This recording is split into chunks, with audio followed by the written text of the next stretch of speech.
Hello बच्चों, कैसे हो? मस्त? आप मस्त तो मैं भी मस्त। Today motivational thought. जो उड़ने का शौक रखते हैं, वो गिरने का खौफ नहीं रखते।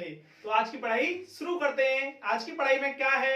आज की पढ़ाई में हम बहुत ही एक महत्वपूर्ण विधि के बारे में जानने वाले हैं, जो कि बीजगणित के अंतर्गत आती है, जिसका नाम है प्रतिस्थापन विधि, या इंग्लिश में हम कहें सब्स्टिट्यूशन मेथड। ठीक है, तो इसमें हम क्या सीखने वाले हैं, एक प्रश्न को लेते हैं जिसके माध्यम से हम इसको बहुत अच्छे से समझेंगे। वीडियो को अंत तक देखना, तभी आपके समझ में आएगा। अगर आप स्किप करना है तो अभी स्किप कर दीजिएगा, ठीक है, वरना वीडियो को पूरा देखिएगा। ठीक है, तो आज की पढ़ाई शुरू करते हैं। की पढ़ाई में क्या है? हमारा नाम है प्रतिस्थापन विधि। ठीक है, बोर्ड एग्जाम में जरूर पूछा जाता है, इसमें से एक प्रश्न जरूर पूछा जाएगा। ठीक है, इस बार भी पूछा जाएगा। ठीक है, प्रतिस्थापन विधि, इसे इंग्लिश में बोलते हैं सब्स्टिट्यूशन मेथड। ठीक है, तो इसमें क्या होता है, सबसे पहले आपको दो रेखिक समीकरण युग्म दे रखे होते हैं। ठीक है, रेखिक समीकरण युग्म होता है आपका, ठीक है, जोड़े से दो रेखिक समीकरण दे रखे होते हैं, मतलब जिसकी घात एक होती है उसे हम रेखिक समीकरण बोलते हैं। जिस समीकरण की अधिकतम घात एक होती है उसे हम रेखिक समीकरण कहते हैं। ऐसे ही हमको दो समीकरण दे रखे होते हैं, उनमें हमें सबसे पहले यह देखना है कि प्लस और माइनस में है या नहीं। ठीक, सबसे पहले फर्स्ट ऑफ ऑल तो दोनों में से एक प्लस में एक माइनस में है। ठीक है, अगर कोई माइनस में है तो उस माइनस वालों को सॉल्व कर लीजिएगा आप, क्योंकि ये आपके लिए इजी रहेगा। ठीक है, अगर माइनस में है कोई भी आपका रेखिक समीकरण तो उसे माइनस वाले को सॉल्व कर लो, बाकी दूसरे को मत करो। और करने को कोई सा भी कर सकते हैं हम, ठीक है, ऊपर वाला करो या नीचे वाला करो, कोई सा भी कर सकते हैं। इसमें लक्ष्य क्या रहता है हमारा, इस विधि में हमारा लक्ष्य रहता है कि हमको x और y के मान निकालने हैं, कैसे भी करके x और y के मान निकालने हैं। ठीक है, तो हमारा जो लक्ष्य है, याद रहे, x और y के मान निकालना। इसमें लक्ष्य जो हमारा क्या है, x और y के मान निकालना। तो आइए x और y के मान निकालते हैं सब्स्टिट्यूट करके। तो उससे पहले हमको एक काम करना पड़ेगा कि इन दोनों समीकरण में से एक समीकरण में से किसी की वैल्यू निकाल लो, या तो y की निकाल लो या x की निकाल लो। ठीक है, तो मेरा मानना ये है मैं x की निकालूंगा। ठीक है, क्योंकि माइनस इधर पहुंच जाएगा, आसान हो जाएगा क्वेश्चन। देखिएगा, बड़ा आसान है। पहले इसको नाम दे दीजिएगा इक्वेशन 1 और इक्वेशन 2। ठीक, डायरेक्टली ऑन द स्पॉट। और देखिए ये इसमें सबसे पहले क्या कह रहा है आप लोगों से, सबसे पहले x plus y equal to 14 है, x minus y equal to 4 है, जो कि समीकरण 1 समीकरण 2 मान लिया मैंने। अब इसमें मैं इसको सॉल्व करने जा रहा हूं समीकरण 2 को। समीकरण 2 को 2 ही क्यों लिया मैंने समीकरण 2 इसीलिए क्योंकि एक माइनस में है ये, और ये इधर पहुंच जाएगा तो आसान हो जाएगा इसको सब्स्टिट्यूट करना, बोले तो प्रतिस्थापित करना आसान हो जाएगा। आप चाहें तो इसे भी ले सकते हैं और मैं x का मान निकालूंगा, आप चाहें तो y का मान भी निकाल सकते हैं। तो x का मान निकालते हैं, देखिएगा x का x लिख दिया, इसको इधर ले जाएंगे 4 के पास, ये माइनस का इधर जाएगा तो किसका हो जाएगा, प्लस का। तो ये हो गया हमारा 4 प्लस y। ठीक है, x की वैल्यू हमारी निकल आई, कोई दिक्कत। इसे समीकरण 3 मान लो। कितना मान लोगे? इसे समीकरण 3 मान लो, नो प्रॉब्लम। ठीक है, हमने क्या किया है, इस माइनस को उठाकर इधर कर दिया। जब ये माइनस है इधर जाएगा तो प्लस का, अगर प्लस का होता तो माइनस का हो जाता। बड़ा आसान है। अब देखिएगा x का मान समीकरण 1 में रख देंगे, 2 में क्यों नहीं रखेंगे, क्योंकि इसी से तो वैल्यू निकाली है हमने। इसमें रख देंगे तो नहीं, ठीक है, इसमें रखेंगे। ठीक है, पहले वाले जिस समीकरण से वैल्यू निकालते हैं उसमें नहीं रखते हैं, दूसरे वाले में मान रखते हैं। तो यहाँ पे लिखेंगे एक छोटी सी लाइन, x का मान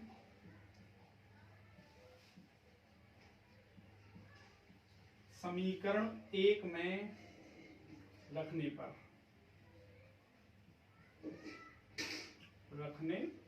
ठीक, देखिएगा पहले समीकरण 1 को लिख लेते हैं, x प्लस वाई बराबर 40। ठीक, अब वैल्यू रखेंगे इसमें। ठीक है, x का मान कितना था, 4 प्लस वाई, तो यहाँ पे 4 और ये प्लस का वाई, और ये वाला वाई जैसा था वैसा, और ये 14 जैसा था वैसा। उम्मीद करता हूं यहां तक आप लोगों को कोई दिक्कत नहीं होगी। अब यहाँ पे सॉल्व करते हैं इसको, क्वेश्चन को, बड़ा ही आसान है, देखिएगा, बस कंटिन्यू देखते रहिएगा। अब ये कितना है हमारे पास, 4, और ये कितना है 40। तो ये दोनों भाई भाई हैं, मीन्स उनके पास भेजना पड़ेगा हमको। ठीक है, ये इसके पास जाएगा, जरूर जाएगा। ठीक है, और ये दोनों भाई भाई हैं क्योंकि ये वेरिएबल्स हैं। ठीक है, चर। तो पहले इनको जोड़ दीजिएगा, y और y कितना हो गया, 2y, कितना हो गया, 2y। ठीक, y और y 2y, इधर 14 था और ये वाला 4 इधर गया तो माइनस का हो जाएगा, तो ये कितना हो गया, माइनस का 4, क्योंकि ये प्लस में है, इधर जाएगा तो माइनस में। ठीक है, अब 2y का 2y बराबर 14 में से 4 गया, कितना बचा, 10 बचा। अब इसे हम काटेंगे, बाई को अकेला करने के लिए 2 को इसके नीचे ले आना पड़ेगा मुझे अपॉन में, तो 2 पंजे 10, तो y की वैल्यू निकल आई मेरी 5। कोई दिक्कत किसी को? उम्मीद करता हूं नहीं होगी। ठीक है, देखिएगा कुछ नहीं किए हम, यहाँ से पहले अंक को अंक के पास पक्षांतर किया है हमने, यहाँ से 4 को 14 के पास ले गए, तो 4 में से 14 में से 4 गए तो माइनस का प्लस का 10 बचा आपका। ठीक है, और यहाँ पे बाई और बाई, एक बाई 2 बाई हो गए, हमने यहाँ पे लिख दिया। बड़ा आसान है, 14 में से 4 गया तो 10 बचा। अब ये 2 को इसके अपॉन में ले जाएंगे, क्योंकि कोई भी वेरिएबल्स के मल्टीप्लाई में होता है तो बराबर वाले के इजिकल अपॉन में पहुंच जाता है। ठीक है, तो 2 से काट देंगे, 2 पंजे 10, बाई बराबर 5 आ गया। है आसान। अब बाई का मान समीकरण 3 में रख दीजिएगा, यहां पे लिखिएगा बाई का मान समीकरण 3 में रखने पर, ठीक। तो समीकरण 3 तो लिखना पड़ेगा ना हमें पहले, तो समीकरण 3 लिखते हैं पहले। x बराबर 4 प्लस बाई। ठीक, यहां तक क्लियर हो गया होगा आपका। अब 4 का 4 लिख दिया हमने, अब प्लस का बाई कितना है, बाई देखिएगा, तो बाई है हमारा 5। ठीक, अब x बराबर कितना हुआ, 4 और 5 9 हो गया। वेरी सिंपल, इससे ज्यादा आसान है कुछ नहीं है ना। Very good. ठीक है, अब देखिएगा एक बार और समझते हैं इस क्वेश्चन को, बड़ा ही मक्खन है, एकदम बढ़िया क्वेश्चन है। सबसे पहले हम लोगों का लक्ष्य होना चाहिए प्रतिस्थापन विधि में या सब्स्टिट्यूशन मेथड में x और y का वैल्यू निकालना है। हमको ये बात पता होना चाहिए कि हमें कहां जाना है। हमें ये बात पता होगी कहां जाना है तो तुरंत पहुंच ही जाएंगे, चाहे मुश्किलें कितनी भी आए, 1000 मुश्किल आए, तो हमको ये नहीं पता है कि हमें जाना कहां है, तो खाक पहुंचेंगे हम कहीं। ठीक है, तो हमको पता है हमें x और y की वैल्यू निकालनी है। तो देखिएगा सबसे पहले आपको 2 रैखिक समीकरण दे रखे थे, मैंने माइनस वाला इसीलिए प्रीफर किया क्योंकि इससे वैल्यू आसान लगती है निकालने में। ठीक है, और माइनस भी खत्म हो जाता है, इसीलिए मैंने माइनस वाला इसमें प्रीफर किया। अब देखिएगा इसको इधर ले गया मैं, तो ये माइनस का था, इधर जाके हो गया प्लस का। x का मान निकल आया मेरा, समीकरण 3 मान लिया मैंने। अब x का मान समीकरण 1 में रखने पर, 1 ये है, मैंने इसको लिख दिया, x plus y equal to 14। अब x की जगह पे जो वैल्यू थी 4 प्लस बाई, और ये बाई का बाई और ये 14 का 14, बाई और बाई 2 बाई हो गया, और इस 4 को इस 14 के पास लेके आएंगे तो माइनस में, बाई और y 2 y equal to 14 minus 4, 2 y equal to 10, क्योंकि 14 में से 4 गया, कितना बचा आपका पता है आपको भाई, 10। अब ये इसके अपॉन में पहुंच गया, 2 पंजे 10, बाई बराबर 5।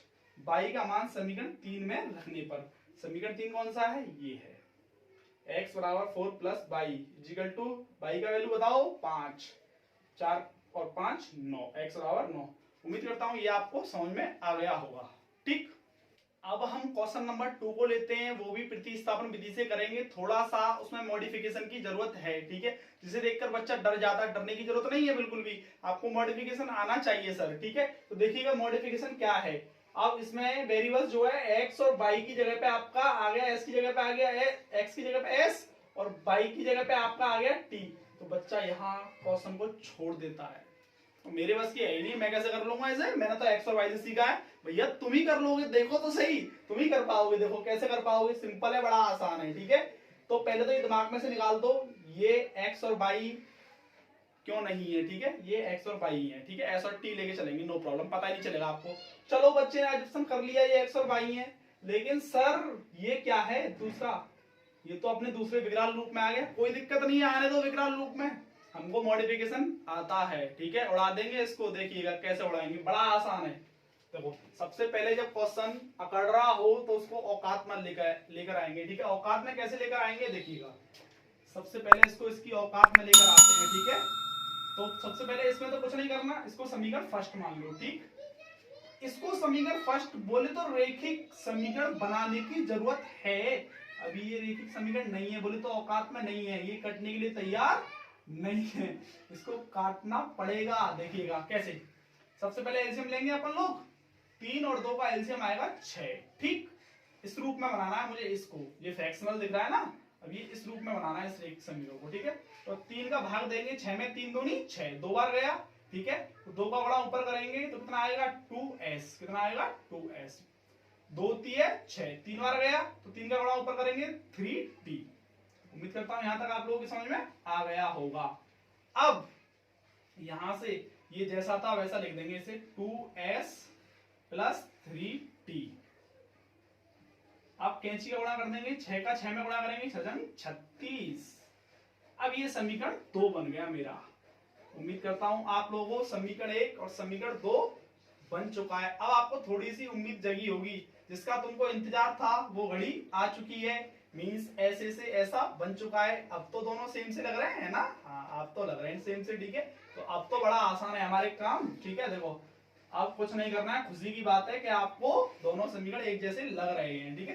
तो एक बार यहाँ पे लिख लेता हूं मैं दोनों समीकरण को, ठीक है। s माइनस टी बराबर 3, एक है ये समीकरण, ठीक है। यहाँ पे मत मानो, चलो इसे यहाँ मत मानो, ठीक है।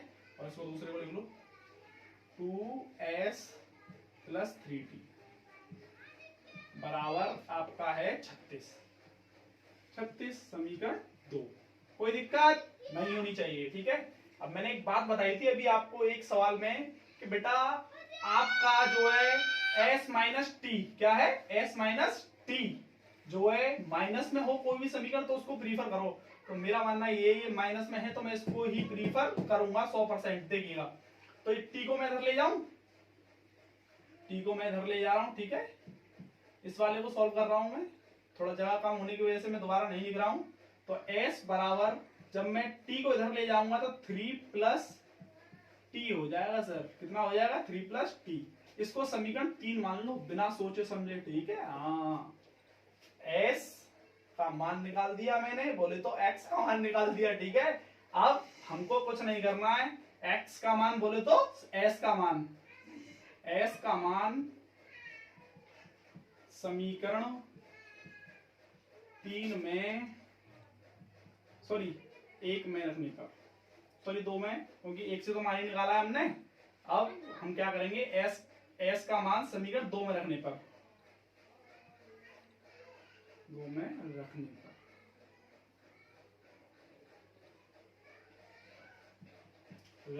पर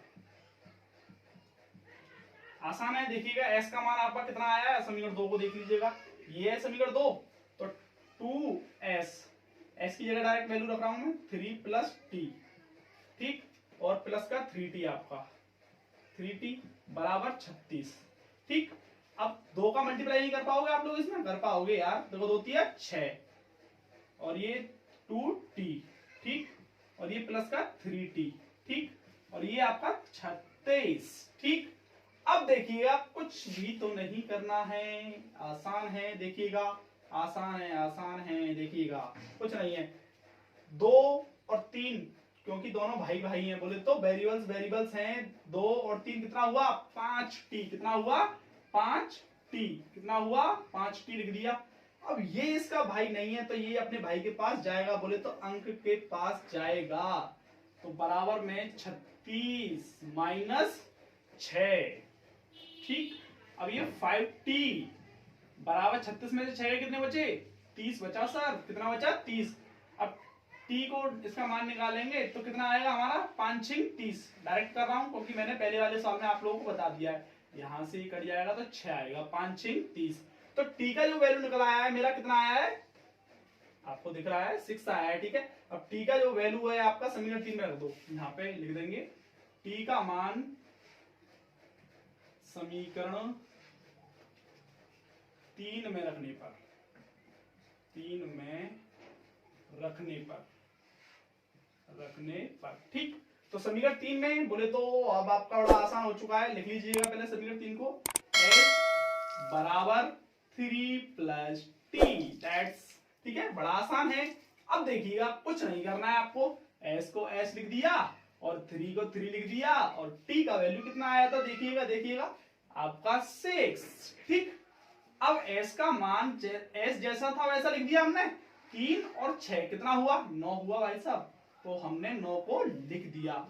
हमारा जो लक्ष्य था 2 मान निकालने थे, एक t का और s का, क्योंकि t और s x और y की जगह पे हैं, दोनों ही मान हम निकाल चुके हैं, ठीक है। अब एक बार और समझते हैं इसको, ठीक है, बड़ा आसान है, कुछ नहीं है। देखिएगा, सबसे पहले आपको दो समीकरण दिए जाएंगे जो कि रैखिक समीकरण है, लेकिन सर यहाँ तो उल्टा हो गया, ये समीकरण सा नहीं लग रहा है ना, थोड़ा अजीब सी शक्ल है इसकी, तो इसको मॉडिफिकेशन वर्जन हम दे देंगे, ठीक है, इसको अपडेट कर देंगे, थोड़ा सा क्या कर देंगे, अपडेट कर देंगे। अपडेट क्या है, इसमें फ्रैक्शन बन रही है तो फ्रैक्शन को रैखिक समीकरण के रूप में कर देंगे, ठीक है। ये समीकरण एक था हमारा, तो इसको जैसा था वैसा रहने दिया हमने, इसमें मॉडिफिकेशन वर्जन लगाया, इसको अपडेट किया। अपडेट वर्जन क्या है, इसका फ्रैक्शन है, ये बोले तो भिन्न बन रही है, तो सॉल्व करेंगे। 3 और 2 का एलसीएम 6 और 3 दूनी 6, 2 का गुणा ऊपर करेंगे 2s और 2 3 6, 3 का गुणा ऊपर करेंगे 3t इक्वल टू 6। अब 6 का 6 में मल्टीप्लाई 36, ठीक, कोई दिक्कत, समीकरण 2 बन गया, लेकिन हमने लिखा नहीं है, ठीक है, यहाँ पे लिखेंगे समीकरण 1 समीकरण 2। अब मैंने एक बात बताई थी आपको कि दोनों में से वह सॉल्व करना है आपको जो माइनस का हो ज्यादातर, और कर कोई सा भी सकते हैं, ठीक है, हाँ, और किसका भी, किसी का भी वैल्यू निकाल सकते हैं। तो मैंने यहाँ पे एस का वैल्यू निकाला क्योंकि माइनस इधर पहुंच जाएगा, ठीक है, ये यहां से यो है, ठीक है, ध्यान रखना, ठीक है। तो अब यहां से ये आया इधर, टी इधर पहुंच गया, 3 प्लस टी, समीकरण 3 मान लिया हमने। अब एस का मान समीकरण 2 में रखने पर, 2 में ही क्यों रखा, क्योंकि जिससे वैल्यू निकालते हैं उसमें वैल्यू नहीं रखते हैं, ठीक है, इसमें रखेंगे, ठीक है। तो अब देखिएगा समीकरण 2, समीकरण 2 कौन सा है, 2s plus 3t equal to 36, तो हमने लिख दिया। अब मैंने डायरेक्टली t की जगह पर, इसकी जगह पे ना, इसकी जगह पे मैंने 3 प्लस टी रख दिया है, 3 प्लस टी, 2 एस की जगह पूरा, ठीक, प्लस प्लस 3t 36 36, ठीक, वेरी इजी है। अब देखिएगा ये 2 3 6 और 2 का टी में करेंगे 2t, ठीक है, और ये 3t का 3t और ये 36 का 36, बड़ा आसान है। अब इसको अंक को अंक के पास ले जाएंगे और 2t को 3t से जोड़ देंगे तो 5t हो गया, और अंक इसके पास जाएगा तो ये माइनस का हो जाएगा 5t, और ये 36 में 6 का कितना बचा, 30 बचा आपका, ठीक है, 5 6 30, टी की वैल्यू निकल आई। अब टी का मान समीकरण 3 में रखने पर s बराबर 3 प्लस टी, ठीक है, समीकरण 3 कौन सा, ये तो भाई, ठीक है। अब टी की वैल्यू कितनी निकाली, 6, 3 और 6 9, एस का वैल्यू, हमारा जो लक्ष्य था हम पूरा कर चुके हैं, ठीक है। अगर आपके फिर भी समझ में नहीं आया तो एक बार और देखिएगा, 2 बार देखिएगा, अगर फिर भी समझ में नहीं आ रहा ना तो कहीं और आपका दिमाग चल रहा है 100%, ठीक है, सही कीजिएगा पहले दिमाग को, तब जाके वीडियो देखिएगा। अब देखिए तीसरे क्वेश्चन को हम करेंगे जिसमें कि आपका रूट आ जाता है तो बच्चे छोड़ के भाग जाते हैं ना, भैया मेरे बस की नहीं है, इसमें रूट आ गया मैं कैसे कर लूंगा इसको, मुझे तो सिंपल सिखाया था सर ने बस, ठीक है। तो वो भी ऐसा ही, आपको रूट को देखकर कभी अपना लक्ष्य नहीं बदलना है, बोले तो सवाल नहीं छोड़ना है, ठीक है। रूट जितना देखने में खतरनाक लगता है बच्चों को उतना ही सरल होता है, बस आप लोगों को इसका कंसेप्ट क्लियर होना चाहिए, ठीक है। कंसेप्ट मैं सवाल में थोड़ा सा बताता जाऊंगा, ठीक है, इसके ऊपर वैसे अलग से एक वीडियो बनाऊंगा मैं, कंसेप्ट जो है रूट का काफी बच्चों को परेशान करता है, लेकिन यहाँ परेशान नहीं करेगा, ठीक है। अब देखिएगा कुछ नहीं है, सबसे पहले आपको इसको प्रतिस्थापन विधि से सॉल्व करना है, ठीक है, लेकिन हमारा लक्ष्य क्या है, एक्स और वाई के मान निकालना, ठीक है। तो वो तो लक्ष्य था हमारा, तो उसके लिए किन किन स्टेपों का काम करना पड़ेगा हमें, पहला हमें दोनों समीकरण में से एक समीकरण माइनस वाला देखना है, दूसरा उसमें से x की या y की वैल्यू निकाल लेनी है, ठीक है, फिर उसको समीकरण 3 मान लेना है, फिर उसको समीकरण 3 जो था ना, x का मान निकला उसको दूसरे समीकरण में रख देंगे, जिसमें से निकला है उसमें नहीं रखेंगे। तो आइए इसको समझते हैं या करते हैं, ठीक है। देखिए बड़ा आसान है, तो मेरा मानना ये है, पहले इसको समीकरण 1 मान लीजिएगा, ठीक है, समीकरण 1, ठीक, रूट से घबराना नहीं है, ठीक है, मॉडिफिकेशन कर देंगे नो प्रॉब्लम, लेकिन घबराना नहीं है, ठीक है, क्योंकि तुम्हारे पास एक सुपर पावर है, कौन, वो तुम खुद हो, आईने में जाकर देखो, ठीक है। अब देखो सीधा सीधा यहां से क्या करेंगे, जैसा था वैसा लिख देंगे, ठीक, √3x, मैंने एक बात कही थी, इसको इधर ले जाएंगे, ठीक है, तो पूरे को इधर ले गए अपन लोग, ठीक है, तो ये क्या हो गया हमारा 8 रूट में बाई, ठीक। अब लेकिन मुझे तो x अकेला करना है, x तो अकेला हुआ ही नहीं सर, अभी होगा बेटा, होगा, देखो हो गया है, हो गया, देखो √8 और ये क्या है आपका √3, ठीक है, और ये बाई का बाई, इसको समीकरण 3 मान लो, बड़ा आसान है, क्या मान लोगे, समीकरण 3, ठीक है। देखो बेटा कुछ नहीं है इसमें, कुछ किए ही नहीं है हम, इसको इधर ले गए, माइनस का था प्लस हो गया, ठीक है, क्या कह रहे हो, जीरो नहीं ऐड किया जीरो ऐड करके यही आएगा, ठीक है, मत करो ऐड। अब देखो √3x जैसा था वैसा लिख दिया, अब √3 को अपॉन में ले गए अपन लोग, ठीक है, x था, √3 को अपॉन में ले गए, ठीक है। अब कुछ नहीं करना है, आपको x का मान मिल चुका है, जब आपको x का मान मिल जाए तो आप आधी जंग जीत चुके होते हैं। देखिएगा x का मान कहां पर रखेंगे आप लोग, समीकरण 1 में, तो यहां लिखोगे आप, ठीक है, x का मान समीकरण 1 में रखने पर वेरी सिंपल रखने पर तो लिखिएगा। देखो 2 पहले समीकरण लिख लेते हैं बच्चा, वरना कंफ्यूज हो जाते हैं। ठीक है, क्या हो जाते हैं? कंफ्यूज बराबर 0। That's very easy. ठीक है, अब देखिए कुछ नहीं करना है आपको। x का जो वैल्यू था ना हमारा, वो x की जगह तो रख पाओगे ना? रख देंगे, बिल्कुल रख देंगे। देखिएगा 8 और ये आपका √3, ठीक, और ये बाई प्लस √3 का √3 बाई, ठीक, इज इक्वल टू 0। अब कुछ अच्छा सा देखने को मिल रहा है हमको। इसका ऐसे मल्टीप्लाई कर दें हम, कर देंगे। देखो जब सेम हो तो रूट कैंसिल हो जाता है, लेकिन इसमें अलग अलग भिन्न भिन्न संख्याएं रूट में। देखो रूट में जब √2 है और √8 है तो दोनों संख्याओं का मल्टीप्लाई हो जाएगा अंदर अंदर, तो ये हो जाएगा 16, ठीक। और 16 को जब बाहर निकालोगे तो कितना आएगा? 4 आएगा। ठीक है, तो मैं इस कंसेप्ट को डायरेक्ट लिख रहा हूं। ठीक है, याद रहे दोबारा, जब रूट में अलग अलग संख्या होती है तो दोनों का अंदर मल्टीप्लाई हो जाता है। अगर यही मान के चलो ये होता √2 इंटू √2 तो आपका डायरेक्टली कैंसिल हो जाता, 2 आंसर आ जाता है इसका। ठीक है, बट हमारा रूट में अलग अलग संख्या है तो डरेंगे नहीं अपन लोग। ठीक है, तो यहाँ पे हम डायरेक्ट क्या लिखेंगे? 16। ठीक है, क्या लिखेंगे? 16। ठीक है, बाई लिख दो, कोई दिक्कत नहीं है, अपॉन √3 प्लस √3 बाई, ठीक, और अपॉन में 1 मान लिया क्योंकि कुछ नहीं था। ठीक है, एलसीएम लेना जानते हैं? एलसीएम ले लो, √3, ठीक। √3 का √3 में जब हम डिवाइड करेंगे तो कुछ नहीं बचेगा, 1 बचेगा। तो 1 का मल्टीप्लाई ऊपर करेंगे तो क्या आएगा भैया? यही आएगा जो ऊपर लिख रहा है। ठीक है, अब इसका इसमें करेंगे डिवाइड तो √3 आएगा। √3 का √3 में मल्टीप्लाई करेंगे तो क्या आएगा? अभी मैंने तुमको बताया था, सेम संख्या हो √3 का √3 में मल्टीप्लाई करेंगे तो 3 आएगा। ठीक है, तो ऊपर जब मल्टीप्लाई करेंगे 1 का भाग √3 में √3 बार हो गया, √3 का √3 में मल्टीप्लाई किया तो 3 आ गया बॉस, और बाई का बाई 0। अब देखो तुम्हारी समस्या जिसका तुम्हें इंतजार था वो आ चुका है। ठीक है, देखो √3 का ऐसे मल्टीप्लाई कर दो 0 में, कर दोगे? हाँ कर दोगे, बिल्कुल कर दोगे तुम, मुझे पता है। ठीक है, तो ये इससे गायब हो गया। क्या हो गया? 0। ठीक, क्या हो गया? 0। अब बचा कौन? 16 बाई बराबर, सॉरी 16 बाई प्लस, इनको ऐड कर दो दोनों को, 16 बाई और 3 बाई कितना हुआ? 19 बाई। कितना हुआ? 19 बाई इज इक्वल टू 0। अब मुझे तो बाई का वैल्यू निकालना है सर, तो 19 को अपॉन में ले जाऊंगा मैं 0 के, और ये 0 ही हो जाएगा। क्या हो जाएगा? 0। तो बाई का वैल्यू निकल आया मेरा। कितना निकल आया? बाई का। अब बाई का मान कहां रखना है तुम लोगों को? समीकरण 3 में। समीकरण 3 दिखाओ एक बार। देखो x बराबर √8 अपॉन √3 और इंटू में बाई, ठीक। तो देखिएगा इसमें बाई की जगह पे रखूंगा मैं, तो यहां पर लिख दूंगा मैं बाई का मान समीकरण 3 में रखने पर समीकरण 3 कौन है बॉस? ये है। देखो लिख लेते हैं एक बार, x बराबर √8 अपॉन √3 इंटू 0, क्योंकि बाई की जगह पे क्या रखा है हम? 0। तो जब ये 0 तो इसके पूरे खानदान को 0 कर देगा। ये देखो ये जो 0 आया है ना, इसके पूरे खानदान को 0 कर देगा।